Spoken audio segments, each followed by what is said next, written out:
Pernikahan yang awalnya dikira Laras sebagai surga dunia, mendadak berubah menjadi neraka paling mencekam, tepat setelah suaminya, Dimas, pamit pergi ke luar negeri demi membangun rumah impian mereka. Baru beberapa minggu berjalan, ketenangan Laras pecah ketika ibu mertuanya, Ibu Sofia, datang di tengah malam sambil menangis histeris, mengaku terlilit utang ratusan juta kepada seorang bos sindikat kejam bernama Rendra, yang mengancam keselamatan orang tua Laras di kampung. Terpojok demi melindungi keluarganya, Laras terpaksa mengorbankan harga dirinya dan mendatangi kamar hotel Rendra, tanpa pernah menduga bahwa di balik pintu kamar itu, sebuah konspirasi busuk yang melibatkan orang yang paling dicintainya, siap terbongkar. Rendra ternyata adalah seorang polisi penyamaran, yang justru membuka kedok bahwa seluruh drama utang dan kepergian suaminya hanyalah skenario palsu untuk menjadikannya tumbal dalam bisnis ilegal keluarga mereka. Kini, berbekal keberanian yang lahir dari rasa sakit hati yang mendalam, Laras memutuskan berbalik arah menjadi mata-mata rahasia kepolisian demi menyeret suami dan mertuanya ke pengadilan. Akankah taktik Laras berhasil membongkar kedok suaminya yang licik, atau justru dirinya yang akan kembali terjebak dalam permainan yang lebih sadis? Sebelum kita masuk ke babak pertama yang akan membuat kalian merinding, yuk bantu support channel ini dengan klik like dan subscribe. Oh ya, kalau boleh tahu, teman-teman penonton semua saat ini sedang menyimak dari kota mana saja? Silahkan tulis nama kota kalian di kolom komentar di bawah ya, biar kita bisa saling menyapa dan berkenalan dengan lebih dekat. Senja itu beneran jadi senja paling berat yang pernah aku rasain seumur hidupku. Di teras rumah yang sepi, aku cuma bisa natap koper hitam besar di samping Dimas. Rasanya kayak ada batu besar yang ngeganjal di dadaku. Waktu dia ngeraih tanganku dan nyoba buat senyum, air mataku langsung pecah gitu aja, gak bisa ditahan lagi. Dia ngusap pipiku pelan, terus bisik. Sayang, jangan nangis dong. 2 tahun itu gak akan berasa kok, percaya sama aku. Begitu tabungan kita cukup buat bangun rumah impian kita, aku pasti langsung pulang. Bagiku, kata-kata itu kayak mantra yang bikin aku bertahan. Walaupun jujur, ada ketakutan aneh yang tiba-tiba muncul di dalam hati yang gak bisa aku jelasin sama sekali. Sambil terus menggenggam jariku yang gemeteran, dia narik aku makin deket ke pelukannya. Meluk aku erat banget, seolah-olah dia juga gak siap buat lepasin momen ini. Di sela-sela hembusan napasnya, dia berbisik tepat di telingaku. Dengerin aku ya Laras, jarak Jakarta sama tempat kerja aku nanti memang jauh, tapi itu cuma angka. Rasa sayangku ke kamu gak bakal bergeser sedikit pun. Aku minta kamu tetap kuat di sini. Jaga diri baik-baik, dan yang paling penting, nurut ya sama Ibu Sofia. Kasian ibu kalau sendirian di rumah besar itu. Jadi kalau ada apa-apa, kamu diskusikan aja sama ibu. Aku cuma bisa ngangguk pasrah di dadanya sambil sesenggukan. Nyoba buat nelan mentah-mentah semua ucapan manisnya itu. Aku ingat banget gimana tatapan matanya waktu dia ngelepas pelukan kami. Natap lurus ke mataku dengan ekspresi yang meyakinkan banget. Lalu dia bilang lagi, "Janji ya, kamu harus percaya penuh sama aku. Jangan dengerin omongan miring orang lain di luar sana. Semua yang aku lakuin ini murni demi masa depan kita berdua." Bagiku, rentetan kalimat itu benar-benar jadi jangkar yang mengunci seluruh logikaku malam itu. Sampai-sampai aku nggak sadar kalau di balik jendela rumah ada sepasang mata yang lagi ngeliatin kami dengan senyuman yang aneh banget. Nyatanya, ketenangan yang aku bangun susah payah setelah kepergiannya itu nggak bertahan lama. Karena baru beberapa minggu berjalan, petaka yang sebenarnya langsung datang menghantam. Malam itu suasananya sepi banget. Jarum jam sudah nunjukin hampir tengah malam. Dan aku baru aja mau merem di kamar. Tiba-tiba keheningan rumah pecah, gara-gara suara gedoran pintu depan yang kencang dan brutal banget. Seolah-olah rumah kami mau roboh. Jantungku langsung berdebar gak karuan. Buru-buru aku lari ke depan sambil gemeteran. Dan begitu slot pintu aku buka, sosok Ibu Sofia langsung merosot dan jatuh berlutut di depanku. Dengan napas yang memburu dan baju yang agak berantakan. Wajah mertuaku itu pucat pasi. Matanya sembab dan dia langsung nangis histeris sambil nyengkram pergelangan tanganku kencang banget. Sampai terasa sakit. Aku yang panik setengah mati langsung jongkok nyoba buat menenangkan dia. Ibu Ibu kenapa malam-malam begini? Ada apa, Bu? Istighfar, Bu. Cerita sama aku. Tapi dia malah makin kencang nangisnya. Badannya menggigil hebat waktu dia dongak natap aku dan bilang dengan suara serak yang putus asa. Laras, tolongin Ibu, Nak. Ibu benar-benar hilaf. Ibu nggak tahu harus lari kemana lagi kalau bukan ke kamu. Tolongin Ibu, Laras. Bagiku, ceritan histeris Ibu Sofia malam itu benar-benar mencekam banget. Bikin atmosfer rumah yang tadinya adem, langsung berubah jadi tegang dan penuh aura ancaman yang entah datangnya dari mana. Aku buru-buru memapah Ibu Sofia buat duduk di sofa ruang tamu. Tanganku sibuk ngambilin dia segelas air hangat supaya suaranya nggak terlalu bergetar waktu cerita. Begitu dia agak tenang, dia megang kedua tanganku erat banget, natap aku dengan pandangan yang kosong sekaligus penuh ketakutan, seolah-olah nyawanya lagi di ujung tanduk. Dengan suara yang sengaja dibikin berbisik dan tersendat-sendat karena sisa tangisnya, dia mulai cerita. Laras, Ibu benar-benar dijebak, Nak. Beberapa bulan lalu Ibu diajak teman arisan buat ikut investasi bisnis modal besar. Ibu pikir untungnya bisa buat nambahin tabungan kamu sama Dimas. Tapi ternyata itu semua bodong, dan sekarang ibu malah ditagih uang sebesar 200 juta rupiah. Mendengar nominal itu, rasanya kepalaku langsung pusing, dan duniaku kayak mendadak berhenti berputar. Belum sempat aku mencerna semuanya, Ibu Sofia makin histeris dan melanjutkan ucapannya dengan kalimat yang bikin darahku langsung berdesir dingin. Yang nagih ini bukan orang biasa, Laras. Pria itu namanya Rendra. Dia bos sindikat besar yang kejam banget di kota ini. Tadi sore orang-orangnya datang ke rumah ibu. Mereka tahu semua hal tentang kita. Bahkan mereka mengancam kalau ibu ndak bayar malam ini juga, mereka bakal kirim orang buat celakain orang tua kamu yang ada di desa. Bagiku, penjelasan Ibu Sofia malam itu rasanya kayak disambar petir di siang bolong. Benar-benar bikin ulu hatiku nyeri, karena dia membawa-bawa keselamatan ayah dan ibuku di kampung demi menutupi kesalahan besar yang udah dia perbuat. Melihat aku yang cuma bisa terdiam mematung karena syok, Ibu Sofia langsung merosot lagi dari sofa dan bersimpuh di depan kakiku. Meras mumpung aku lagi lemah-lemahnya diguncang ketakutan soal kampung halaman. Sambil terus terisak, dia mendongak dan meremas kedua lututku dengan tatapan memelas yang luar biasa manipulatif.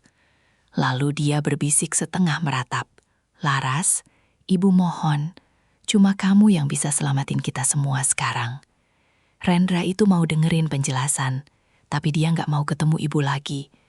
Dia minta kamu yang datang langsung ke tempatnya malam ini buat negosiasi dan jelasin kalau kita bakal cicil uang itu. Tolong Ibu Laras, kamu anak yang berbakti kan? Kamu pasti nggak mau kan lihat rumah orang tuamu di desa didatangin orang-orang jahat itu? Kalimat itu benar-benar kayak pisau yang langsung mengunci mati semua jalan pikiranku. Otakku langsung blank. Bayangan wajah ayah dan ibuku yang udah sepuh di kampung mendadak bikin aku panik setengah mati. Sampai nggak bisa berpikir jernih lagi. Aku sempat nolak sambil nangis karena merasa ini nggak benar. Tapi Bu, kenapa harus aku? Aku ini istri orang, Bu. Nggak pantas malam-malam nemuin laki-laki asing di tempat kayak gitu. Kenapa kita nggak lapor polisi aja? Mendengar kata polisi, raut wajah Ibu Sofia sempat berubah tegang. Sebelum akhirnya dia makin histeris dan memotong ucapanku. Jangan bodoh, Laras. Kalau lapor polisi, orang-orang Rendra bakal langsung bertindak sebelum polisi bertindak. Apa kamu mau taruhan nyawa orang tuamu? Ini murni cuma buat negosiasi waktu, Nak. Demi Dimas juga, demi keluarga kita. Bagiku, desakan bertubi-tubi yang memanfaatkan titik lemahku itu benar-benar berhasil merubuhkan seluruh pertahananku. Membuatku terpojok tanpa ruang buat bernafas. Dan akhirnya terpaksa mengangguk mengiyakan permintaan gilanya malam itu. Akhirnya, dengan sisa keberanian yang dipaksakan dan tubuh yang masih gemetaran, aku terpaksa melangkah menyusuri lorong hotel mewah yang suasananya sunyi sekaligus mencekam banget malam itu. Setiap derap langkahku rasanya berat banget, kayak ada beban berkuintal-kuintal yang nahan kakiku. Ditambah perasaan bersalah yang luar biasa, karena ngerasa udah melanggar komitmen pernikahan demi urusan gila ini. Begitu sampai di depan pintu kamar nomor 402 yang dikasih tahu Ibu Sofia, aku sempat berhenti lama, narik nafas dalam-dalam sambil meremas tas kecilku sebelum akhirnya memberanikan diri buat ngetuk pintu itu pelan. Gak butuh waktu lama, pintu besar itu terbuka dan menampakkan sosok pria tegap berjas rapi yang raut wajahnya kelihatan dingin banget. Dialah Rendra. Jantungku rasanya mau copot. Pandanganku langsung aku lempar ke lantai karena gak berani natap matanya. Dan dengan suara yang super pelan sampai hampir hilang, aku membuka obrolan. Maaf, Saya Laras, menantunya Ibu Sofia. Saya kesini cuma mau bicara dan memohon kebijaksanaan dari Anda soal masalah keuangan mertua saya. Pria di depanku itu sempat diam beberapa detik, merhatiin penampilanku yang kusut karena habis nangis. Sebelum akhirnya dia melangkah mundur dan membuka pintunya lebih lebar sambil berkata dengan nada yang datar tapi tegas. Silahkan masuk, Laras. Duduk dulu. Gak usah gemetaran kayak begitu. Saya gak bakal ngunyah kamu hidup-hidup. Bagiku, atmosfer di dalam kamar yang serba asing itu benar-benar bikin bulu kuduku merinding. Dan meskipun penampilannya jauh dari kesan preman jalanan yang brutal, aura otoritas yang keluar dari cara dia bicara tetap sukses bikin aku merasa kayak seekor domba yang lagi nyerahin diri ke kandang serigala. Aku duduk di pinggir sofa dengan posisi super tegap. Kedua tanganku meremas tali tas erat-erat di pangkuan, karena saking takutnya kalau pria ini tiba-tiba bakal ngelakuin tindakan yang aneh. Tapi anehnya, setelah dia nutup pintu rapat-rapat, pria bernama Rendra itu malah berjalan santai ke arah meja kecil di pojok ruangan. Nuangin air putih ke dalam gelas, lalu meletakkannya tepat di depanku, tanpa ada gelagat mengintimidasi sama sekali. Dia mengambil posisi duduk di kursi seberangku, menyandarkan badannya dengan santai, lalu merhatiin wajahku yang masih sembab dengan tatapan yang justru kelihatan heran, bukan tatapan buas penuh ancaman seperti yang ada di bayanganku sejak tadi. Setelah keheningan yang cukup canggung, dia melipat tangannya di dada dan membuka obrolan dengan suara yang nadanya malah terdengar sangat bersahabat. Kamu beneran Laras, menantunya Sofia. Minum dulu airnya, muka kamu sudah pucat kayak kapas begitu. Tenang saja, saya panggil kamu ke sini bukan buat ngapa-ngapain, apalagi buat nodong uang. Mendengar omongan itu keluar dari mulutnya, aku langsung dongak natap dia dengan perasaan yang luar biasa bingung.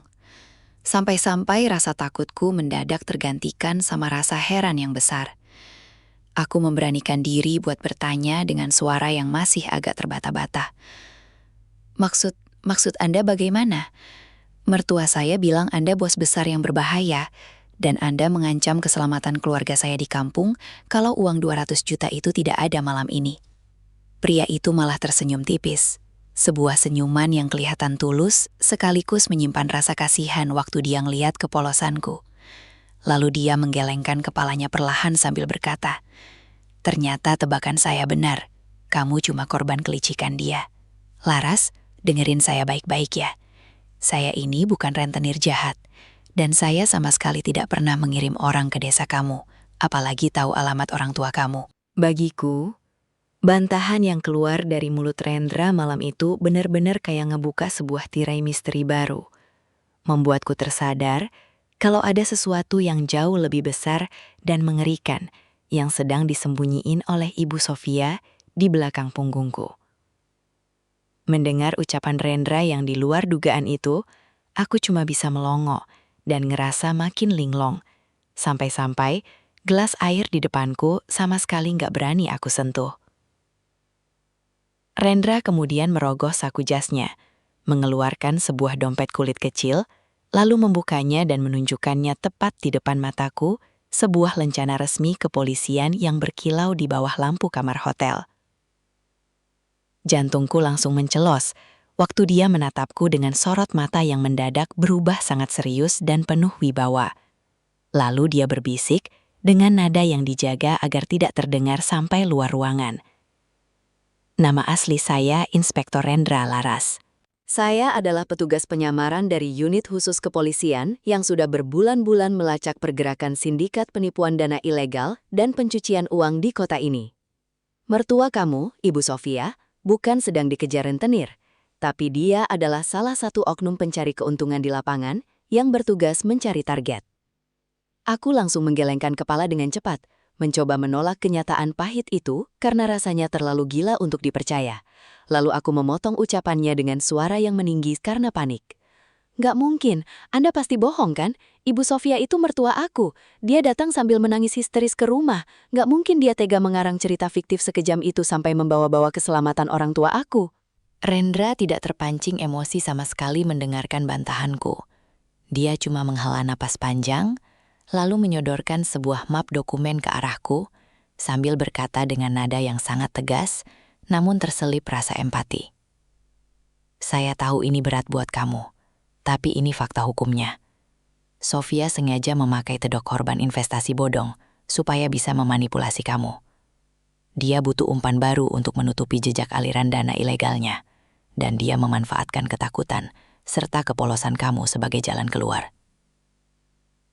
Bagiku, kebenaran yang meluncur langsung dari mulut seorang aparat penyamaran malam itu benar-benar menghantam seluruh duniaku, meruntuhkan rasa hormat yang selama ini aku punya untuk Ibu Sofia, dan menggantinya dengan perasaan ngeri yang luar biasa.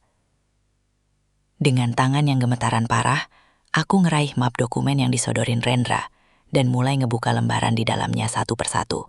Begitu mataku ngeliat deretan bukti digital berupa salinan obrolan cacat busuk Ibu Sofia, foto-foto dia lagi foya-foya di kafe mahal, sampai rincian mutasi rekening bank miliknya, rasanya seluruh badanku langsung lemas, dan ulu hatiku kayak dihantam godam disar, sampai sesak banget buat napas.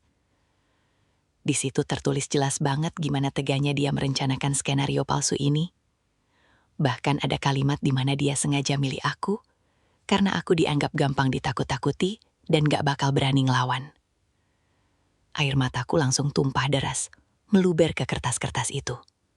Rasa perihnya benar-benar nembus sampai ke tulang, membuatku ngerasa jadi manusia paling bodoh sedunia, karena udah dimainin kayak boneka. Rendra yang lihat aku mulai nangis sesenggukan, langsung ngegeser kotak tisu ke dekatku. Dia natap aku dengan pandangan penuh rasa iba, lalu berkata dengan suara yang direndahin. Kamu lihat sendiri kan Laras? Semua tangisan dia di rumah kamu tadi malam itu cuma akting murahan. Dia sengaja bikin moral kamu terpojok dan ketakutan setengah mati, supaya kamu dengan sukarela masuk ke jebakan ini, tanpa curiga sedikit pun, kalau dia lagi manfaatin kamu buat numbalin jejaknya. Aku cuma bisa mencengkram pinggiran meja, sambil menggeleng-gelengkan kepala, mencoba menyangkal rasa sakit yang luar biasa hebat ini. Lalu aku berteriak tertahan di antara tangisanku. Kenapa dia jahat banget, Pak? Apa salah aku sama keluarga aku sampai dia tega ngelakuin hal sekeji ini? Aku udah hormat sama dia, tapi kenapa balasannya malah kayak gini? Rendra nunggu sampai aku agak tenang sedikit, sebelum dia kembali bersuara dengan nada yang sangat protektif. Sifat serakah gak pernah pakai logika, Laras. Sekarang pilihannya ada di tangan kamu. Kamu mau terus-terusan meratapi nasib dan membiarkan wanita tua itu menang? Atau kamu mau berdiri tegak bareng saya, buat membalas kelicikannya? Bagiku, tamparan kenyataan yang tersaji di depan mataku malam itu benar-benar sukses menghancurkan seluruh sisa kelugukanku, mengubah rasa sedih yang mendalam menjadi sebuah letupan amarah baru yang menuntut sebuah keadilan. Aku langsung ngusap sisa air mata di pipiku dengan kasar, nyoba buat ngontrol daru napasku yang masih naik turun karena sisa emosi yang meluap-luap tadi. Rendra yang ngeliat ada perubahan sorot mata di wajahku, langsung condongin badannya ke depan, natap aku tajam banget, seolah-olah pengen mastiin kalau mental aku benar-benar udah siap buat ngambil keputusan besar. Dengan nada suara yang diatur pelan tapi kedengaran mantap banget, dia mulai nawarin sebuah rencana. Laras, saya punya penawaran buat kamu. Tapi ini butuh mental yang baja. Saya mau kamu kembali ke rumah malam ini juga. Dan bersikaplah seolah-olah semua urusan di hotel ini berjalan mulus sesuai keinginan Sofia. Kita bikin dia percaya kalau skenarionya berhasil. Sementara di balik itu, kamu bakal jadi informan rahasia saya buat ngumpulin bukti transaksi pamungkas yang bisa menyeret dia ke jalur hukum. Mendengar ide gila itu, jantungku langsung berdegup kencang lagi. Ada rasa ragu yang sempat mampir, tapi bayangan kelicikan wanita tua itu mendadak bikin aku nekat. Sampai akhirnya aku berbisik balik ke Rendra. Tapi Pak, apa aku bisa? Aku takut kalau nanti mendadak gugup atau salah ngomong di depan dia. Apalagi aku harus pura-pura manis setelah tahu semua kebusukan ini. Rendra langsung tersenyum tipis, nyoba buat ngasih keyakinan penuh ke aku sambil menepuk pelan pinggiran meja. Kamu pasti bisa, Laras. Keberanian itu bukan karena kamu gak punya rasa takut, Tapi karena kamu tahu ada hal yang jauh lebih penting buat diperjuangin, yaitu harga diri kamu dan keselamatan orang tua kamu. Saya dan tim intelijen gak akan lepas kendali. Kami bakal terus pantau kamu dari jauh selama 24 jam penuh. Bagiku, tawaran kerjasama rahasia dari seorang polisi penyamaran malam itu benar-benar jadi titik balik yang luar biasa. Mengubah ketakutanku menjadi sebuah taktik cerdas. Dan malam itu, aku bersumpah gak akan sudi lagi menjadi korban yang pasrah, melainkan bersiap menjadi lawan yang paling mematikan buat Ibu Sofia. Begitu langkah kakiku kembali menginjak teras rumah, aku langsung narik napas sedalam mungkin dan menepuk-nepuk kedua pipiku. Nyoba masang topeng paling tenang yang aku punya, sebelum akhirnya muter slot kunci pintu depan. Begitu pintu terbuka, sosok Ibu Sofia ternyata sudah berdiri di tengah ruang tamu, dengan wajah penuh antisipasi. Matanya langsung menyelidik dari ujung rambut sampai ujung kakiku, seolah-olah pengen nyari tahu apa yang baru aja terjadi di hotel. Menahan rasa mual yang mendadak naik ke tenggorokan saat melihat senyumannya yang luar biasa palsu, aku terpaksa memasang wajah lesu dan menundukkan kepala sedalam mungkin, mengikuti arahan taktik dari Rendra. Dia langsung mendekat lambat-lambat, megang pundakku dengan sentuhan yang sekarang rasanya kayak duri tajam, lalu berbisik dengan nada yang dibuat selembut mungkin. "Laras, bagaimana nak? Urusan kamu di sana lancar kan?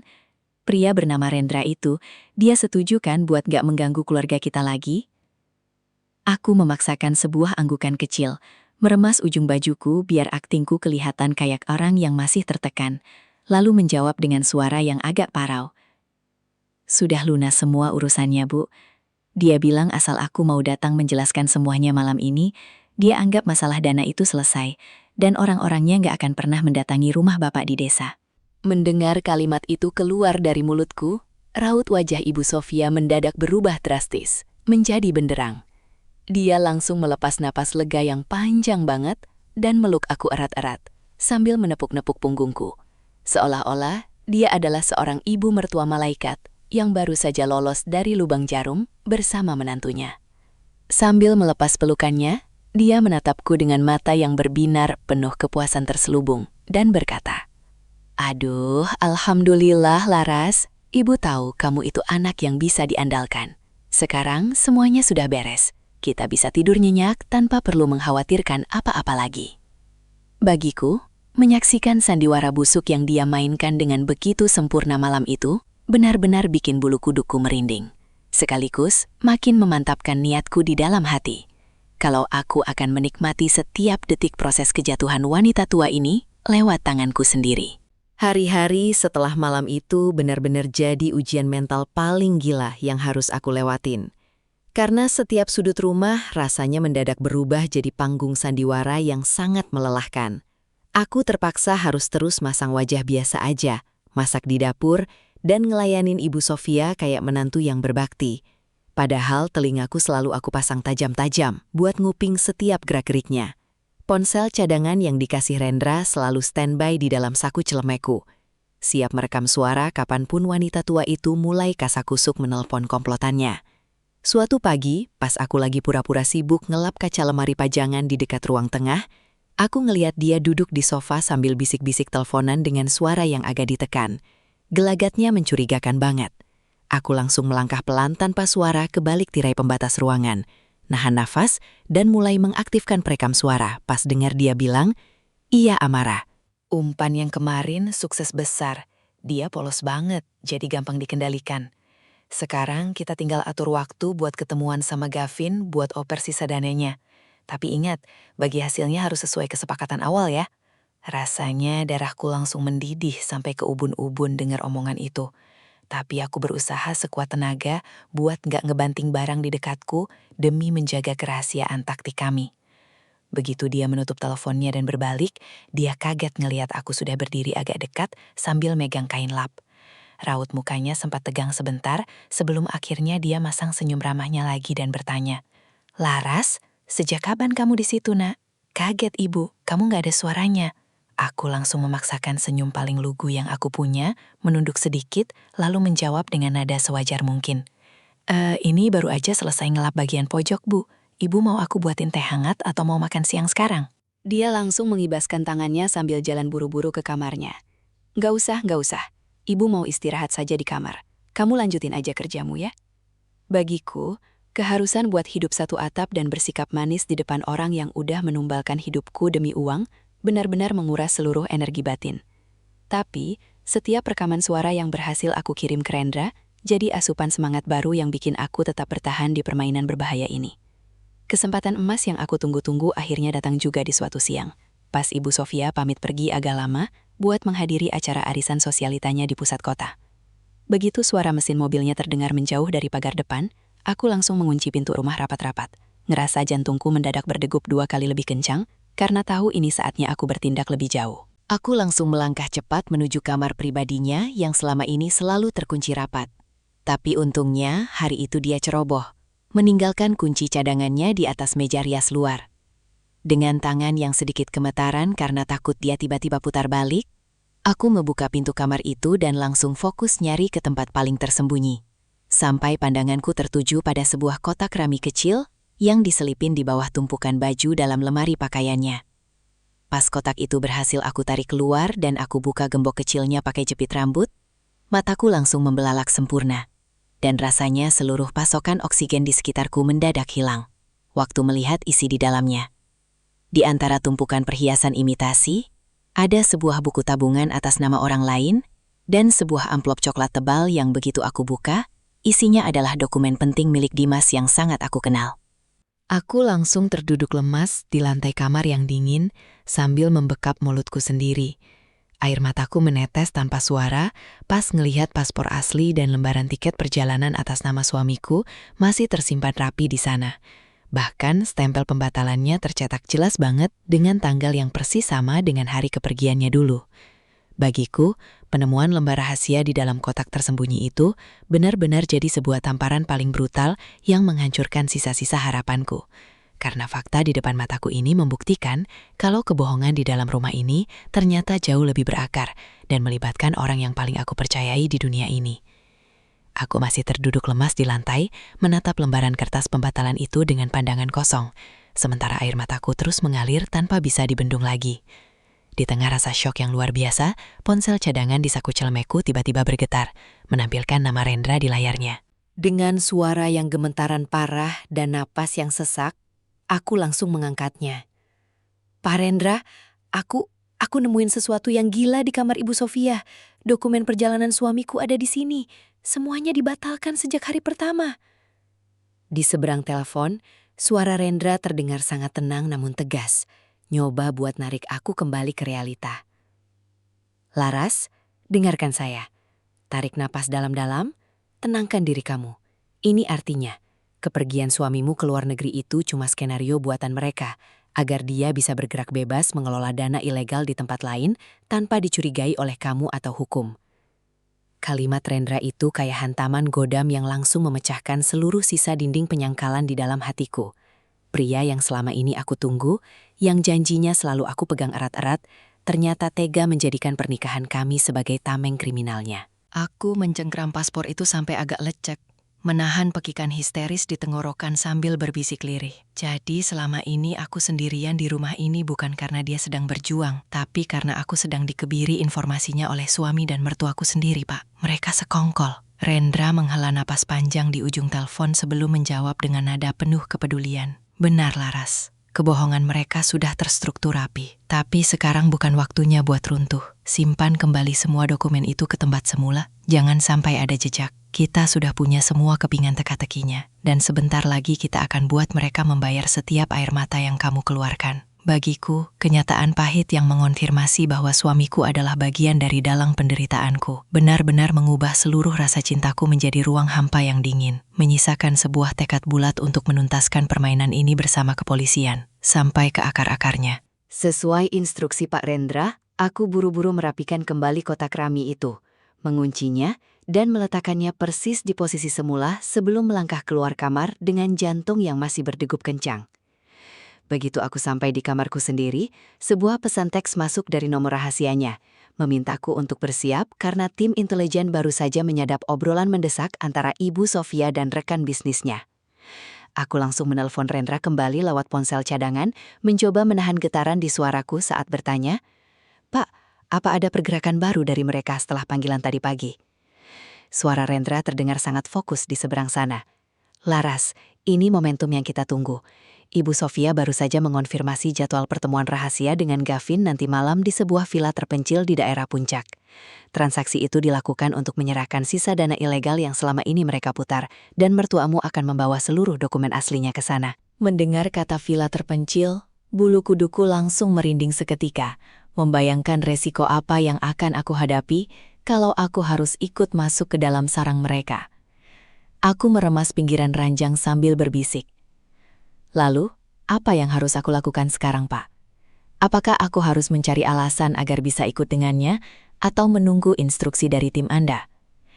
Rendra langsung menyahut dengan nada yang sangat protektif, namun penuh taktik. "Kamu tidak perlu meminta ikut, Laras. Biarkan Sofia yang mengajakmu dengan dalih menemani dia pergi ke acara bisnis. Tugas kamu cuma satu, pastikan ponsel cadangan yang saya beri selalu aktif dan tersembunyi di pakaianmu, agar kami bisa melacak lokasi villa secara akurat demi melakukan penggerebekan massal. Bagiku, rencana penyergapan yang sudah di depan mata ini bukan lagi sekedar tugas membantu kepolisian, melainkan sebuah misi pribadi untuk menyeret dalang utama dari seluruh kepalsuan hidupku ini ke hadapan hukum." Begitu pintu utama villa didobrak paksa oleh tim kepolisian, aku langsung melangkah masuk di belakang Pak Rendra, dengan tubuh yang masih gemetaran karena saking tegangnya. Ruangan tengah villa itu luas banget, tapi remang-remang. Dan pandanganku langsung tertuju pada sebuah kursi kulit besar yang posisinya membelakangi kami di dekat perapian. Ketika kursi itu perlahan berputar menghadap ke arah depan, rasanya seluruh aliran darah di tubuhku mendadak berhenti, dan duniaku benar-benar runtuh seketika, sampai-sampai aku lupa gimana caranya bernapas. Sosok pria yang duduk dengan tenang di sana, sambil memegang segelas minuman, bukanlah Pak Kevin si investor luar kota itu, melainkan Dimas, suamiku sendiri, yang selama ini fotonya selalu aku peluk setiap malam sebelum tidur. Aku langsung limbung dan hampir jatuh kalau saja Pak Rendra nggak sigap menahan pundakku. Sementara Dimas cuma menatapku dengan senyuman tipis yang kelihatan dingin dan sinis banget. Sama sekali nggak ada rasa bersalah di matanya. Di tengah kekacauan itu, Ibu Sofia yang tangannya sudah diborgol petugas langsung berteriak histeris sambil memandang ke arah kursi. "Dimas, tolong Ibu, Nak. Kenapa kamu cuma diam saja di situ? Ini istrimu membawa polisi ke sini." Namun, Dimas malah terkekeh pelan, meletakkan gelasnya di meja, lalu berdiri dan berjalan lambat-lambat ke arahku, tanpa ada gurat ketakutan sedikit pun di wajahnya. Dia menatap lurus ke mataku yang sudah basah oleh air mata, lalu berkata dengan nada suara yang santai banget, seolah-olah kamu cuma lagi ngobrol di rumah. "Wah, hebat ya kamu, Laras. Ternyata keluguan kamu selama ini cuma acting. Jujur, aku agak terkejut kamu bisa melangkah sejauh ini, sampai melibatkan unit penyamaran kepolisian." Aku mencengkram lengan baju Pak Rendra erat-erat, mencoba mengumpulkan sisa suaraku yang tercekat di tenggorokan, lalu berteriak di sela tangisanku yang pecah. "Kenapa, Dimas? Kenapa kamu tegang lakuin ini sama aku? Kamu bilang kamu pergi demi masa depan kita. Tapi nyatanya kamu malah jadi otak di balik semua lingkaran setan ini." Bagiku, momen konfrontasi di dalam villa remang-remang malam itu benar-benar jadi skenario paling sadis yang harus aku hadapi seumur hidup. Sebuah plot twist paling mengerikan, di mana penyelamat yang aku rindukan setiap hari ternyata adalah monster utama yang selama ini mengendalikan penderitaanku dari balik layar. Malam yang ditunggu-tunggu akhirnya tiba, dan suasana di dalam mobil sepanjang perjalanan menuju daerah Puncak benar-benar terasa dingin sekaligus mencekam banget. Ibu Sofia duduk di kursi kemudi sambil sesekali ngelirik ke arahku dengan senyuman penuh arti. Sementara aku cuma bisa melirik ke arah saku bajuku, memastikan kalau ponsel cadangan dari Pak Rendra masih menyala dan terus membagikan lokasi GPS kami secara akurat. Begitu mobil berbelok memasuki pekarangan sebuah villa tua yang dikelilingi pohon-pohon rindang dan sepi, jantungku rasanya kayak mau lompat keluar dari dada karena saking tegangnya. Ibu Sofia mematikan mesin, menoleh ke arahku sambil menepuk lututku pelan, lalu berkata dengan nada yang sok menenangkan, Nah, Laras, kita sudah sampai. Kamu ikut ibu ke dalam ya, nggak usah takut. Ini cuma pertemuan bisnis biasa kok sama Pak Gavin. Aku cuma bisa mengangguk pelan sambil memaksakan senyum patuh. Iya Bu, aku ikut di belakang ibu saja.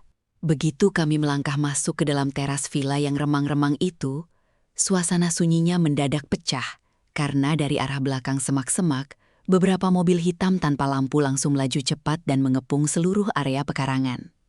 Pintu-pintu mobil itu terbuka serentak, dan puluhan petugas kepolisian berpakaian taktis lengkap langsung berhamburan keluar sambil menodongkan senter berkecepatan tinggi ke arah kami. Di barisan paling depan, aku melihat sosok Pak Rendra yang berjalan tegap dengan tatapan mata yang tajam banget. Lalu dia berteriak dengan suara baritonnya yang menggelegar memecah kesunyian malam. "Kepolisian, jangan ada yang bergerak. Tempat ini sudah dikepung total. Silahkan angkat tangan kalian." Ibu Sofia langsung terpekik histeris, menjatuhkan tas jinjingnya ke lantai dan membalikkan badannya ke arahku dengan wajah yang mendadak pucat pasi kayak mayat sambil berteriak panik. "Laras, ada apa ini nak? Kenapa bisa ada polisi di sini? Kamu jebak ibu." Bagiku, detik-detik menegangkan di bawah guyuran lampu senter polisi malam itu benar-benar menjadi puncak dari segala kecemasan yang aku tahan selama ini. Sebuah awal dari keruntuhan tembok kebohongan yang sudah mereka bangun dengan begitu rapi. Begitu pintu utama villa didobrak paksa oleh tim kepolisian, aku langsung melangkah masuk di belakang Pak Rendra dengan tubuh yang masih gemetaran karena saking tegangnya. Ruangan tengah villa itu luas banget, tapi remang-remang, dan pandanganku langsung tertuju pada sebuah kursi kulit besar yang posisinya membelakangi kami di dekat perapian. Ketika kursi itu perlahan berputar menghadap ke arah depan, rasanya seluruh aliran darah di tubuhku mendadak berhenti dan duniaku benar-benar runtuh seketika, sampai-sampai aku lupa gimana caranya bernafas. Sosok pria yang duduk dengan tenang di sana, sambil memegang segelas minuman, bukanlah Pak Gavin si investor luar kota itu, melainkan Dimas, suamiku sendiri yang selama ini fotonya selalu aku peluk setiap malam sebelum tidur. Aku langsung limbung dan hampir jatuh, kalau saja Pak Rendra nggak sigap menahan pundakku. Sementara Dimas cuma menatapku dengan senyuman tipis yang kelihatan dingin dan sinis banget. Sama sekali nggak ada rasa bersalah di matanya. Di tengah kekacauan itu, Ibu Sofia yang tangannya sudah diborgol petugas langsung berteriak histeris sambil memandang ke arah kursi. "Dimas, tolong Ibuna, kenapa kamu cuma diam saja di situ? Ini istrimu membawa polisi ke sini." Namun, Dimas malah terkekeh pelan, meletakkan gelasnya di meja, lalu berdiri dan berjalan lambat-lambat ke arahku, tanpa ada gurat ketakutan sedikit pun di wajahnya. Dia menatap lurus ke mataku yang sudah basah oleh air mata, lalu berkata dengan nada suara yang santai banget, seolah-olah kami cuma lagi ngobrol di rumah. "Wah, hebat ya kamu Laras. Ternyata keluguan kamu selama ini cuma akting. Jujur, aku agak terkejut kamu bisa melangkah sejauh ini, sampai melibatkan unit penyamaran kepolisian." Aku mencengkram lengan baju Pak Rendra erat-erat, mencoba mengumpulkan sisa suaraku yang tercekat di tenggorokan, lalu berteriak di sela tangisanku yang pecah. "Kenapa Dimas? Kenapa kamu tega ngelakuin ini sama aku? Kamu bilang kamu pergi demi masa depan kita. Tapi nyatanya kamu malah jadi otak di balik semua lingkaran setan ini." Bagiku, momen konfrontasi di dalam villa remang-remang malam itu benar-benar jadi skenario paling sadis yang harus aku hadapi seumur hidup. Sebuah plot twist paling mengerikan, di mana penyelamat yang aku rindukan setiap hari ternyata adalah monster utama yang selama ini mengendalikan penderitaanku dari balik layar. Dimas cuma tersenyum miring ngedengar teriakan histerisku. Lalu dia ngelangkah makin dekat, sampai jarak kami cuma terhalang oleh barisan petugas yang sigap masang badan. Dengan santainya dia melipat tangan di dada, natap aku dengan pandangan ngeremehin. Seolah-olah semua air mata dan kehancuran mental yang aku rasain malam itu cuma hiburan murahan buat dia. Tanpa beban sedikit pun, dia mulai buka suara dengan nada yang super tenang, tapi isinya benar-benar menusuk ulu hatiku. "Kamu mau tahu kenapa Laras?" "Oke, aku jelasin. Pernikahan kita itu Dari awal cuma sarana biar semua aset dan transaksi bisnisku punya nama yang bersih. Dan kamu adalah tameng paling sempurna, karena kamu itu polos. Tapi kamu malah mulai sok pintar sejak lulus kuliah hukum kemarin. Kamu mulai utak-atik rekening keluarga, nanyain aliran dana yang gak perlu, sampai bikin ibu panik. Makanya, skenario kepergianku dan drama utang itu sengaja dibuat ibu atas perintahku. Murni buat ngejebak kamu. Rencananya, kalau kamu sampai macam-macam atau nekat lapor, kami tinggal pakai bukti kalau kamu sengaja mendatangi hotel pria lain malam-malam. Biar nama kamu cacat secara moral dan hukum, dan semua omongan kamu nggak bakal dipercaya sama siapapun. Ngedengar pengakuan yang begitu terstruktur rapi keluar dari mulut laki-laki yang dulu aku puja, rasanya ulu hatiku langsung ngilu parah, sampai aku harus memegangi dadaku yang sesak banget. Ibu Sofia yang ada di pojokan ruangan juga mendadak ikut menyahut sambil nangis egois. Ibu cuma nurut sama Dimas, Laras. Dia yang nyuruh ibu akting malam-malam ke rumah kamu. Ibu nggak punya pilihan. Aku cuma bisa menggeleng-gelengkan kepala dengan rasa muak yang udah sampai ke ubun-ubun. Menatap bergantian dua orang paling manipulatif ini, sebelum akhirnya aku memotong ucapan mereka dengan suara bariton yang bergetar hebat karena amarah. Jadi, dari detik pertama kita sah, aku cuma dianggap barang inventaris yang bisa kalian pakai buat nutupin kejahatan kalian? Segini murahnya arti aku di mata kamu, Dimas? Bagiku, penjelasan dingin dari suamiku malam itu benar-benar jadi bukti otentik kalau cinta yang dia kasih selama ini hanyalah sebuah investasi kotor. Membuat sisa-sisa rasa sayangku mendadak mati total dan berubah menjadi kobaran dendam yang menuntut keadilan mutlak. Melihat Dimas yang masih memasang senyum meremehkan itu, aku langsung menghapus air mata di pipiku dengan kasar, menarik nafas dalam-dalam sampai rasa sesak di dadaku perlahan tergantikan oleh rasa dingin yang mematikan. Aku melangkah maju satu langkah, menatap lurus ke arah matanya yang sombong, lalu perlahan meraba kerah blus yang aku pakai dan melepaskan sebuah bros kecil berbentuk bunga yang sejak sore tadi tersemat di sana. Aku mengangkat benda itu tinggi-tinggi di depan wajahnya, membiarkan lampu ruang tengah villa menyorot mikrofon mini dan kamera lensa mikro yang tersembunyi di balik kelopaknya, yang sedari awal terus menyala memancarkan data secara langsung. Raut wajah Dimas yang tadinya santai banget mendadak berubah drastis. Senyumannya langsung hilang dan matanya membelalak kaget waktu aku membuka obrolan dengan nada suara yang sengaja aku bikin sedatar mungkin. Kamu pikir kamu sudah memikirkan semuanya dengan matang ya, Dimas? Kamu lupa kalau aku ini sarjana hukum. Begitu aku tahu Ibu Sofia berbohong di hotel malam itu, aku tidak tinggal diam. Alat ini terhubung langsung ke server pusat kepolisian, dan seluruh pengakuan sombong kamu tentang menjebakku, memalsukan dokumen, serta mengelola dana ilegal, baru saja direkam dan disaksikan secara langsung oleh tim jaksa penuntut umum. Dimas langsung maju mau merebut benda itu sambil berteriak kalap. Laras, kurang ajar kamu ya? Sini, kembalikan benda itu. Tapi gerakannya langsung dikunci rapat oleh dua petugas polisi yang badannya jauh lebih besar, membuat dia terjerembab ke lantai dengan wajah yang mendadak pucat pasi. Ibu Sofia yang melihat anaknya tak berkutik langsung menjerit histeris dari pojokan ruangan. Dimas, bagaimana ini nak? Kita tamat. Laras, ibu mohon ampuni kami nak. Aku sama sekali tidak menoleh ke arah wanita tua itu. Aku cuma menatap Dimas yang sekarang sedang meringkuk di lantai sambil mendongak menatapku dengan pandangan penuh amarah sekaligus ketakutan yang luar biasa. Bagiku, melihat kehancuran instan di wajah pria yang sudah menginjak-injak harga diriku itu benar-benar memberikan kepuasan yang luar biasa. Sebuah pembuktian kalau keluguan yang selama ini mereka manfaatkan justru menjadi senjata pamungkas yang menyeret mereka masuk ke dalam lubang kehancuran mereka sendiri. Beberapa bulan setelah malam penggerebekan yang penuh drama di villa itu, aku akhirnya bisa berdiri tegak di koridor pengadilan dengan perasaan yang plong banget. Di dalam ruang sidang tadi, hakim baru saja mengetuk palu dan menjatuhkan vonis hukuman belasan tahun penjara buat Dimas dan Ibu Sofia atas semua kejahatan korporasi palsu dan manipulasi yang mereka lakukan. Begitu keluar dari pintu besar ruang sidang, aku ngelihat Pak Rendra berjalan mendekat ke arahku sambil masang senyum tipisnya yang khas. Dia menepuk pundakku pelan lalu berkata dengan nada yang sangat menghargai. Laras, selamat ya, kamu benar-benar hebat. Sidang hari ini jadi bukti kalau keberanian kamu itu berbuah manis. Dan sekarang mereka berdua harus membayar semuanya di balik jeruji besi. Aku mengangguk pelan, ngerasa ada setitik air mata lega yang menetes di pipiku.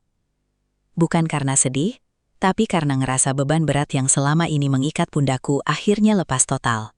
Aku menatap lurus ke arah jendela besar yang menampilkan pemandangan langit siang yang cerah banget.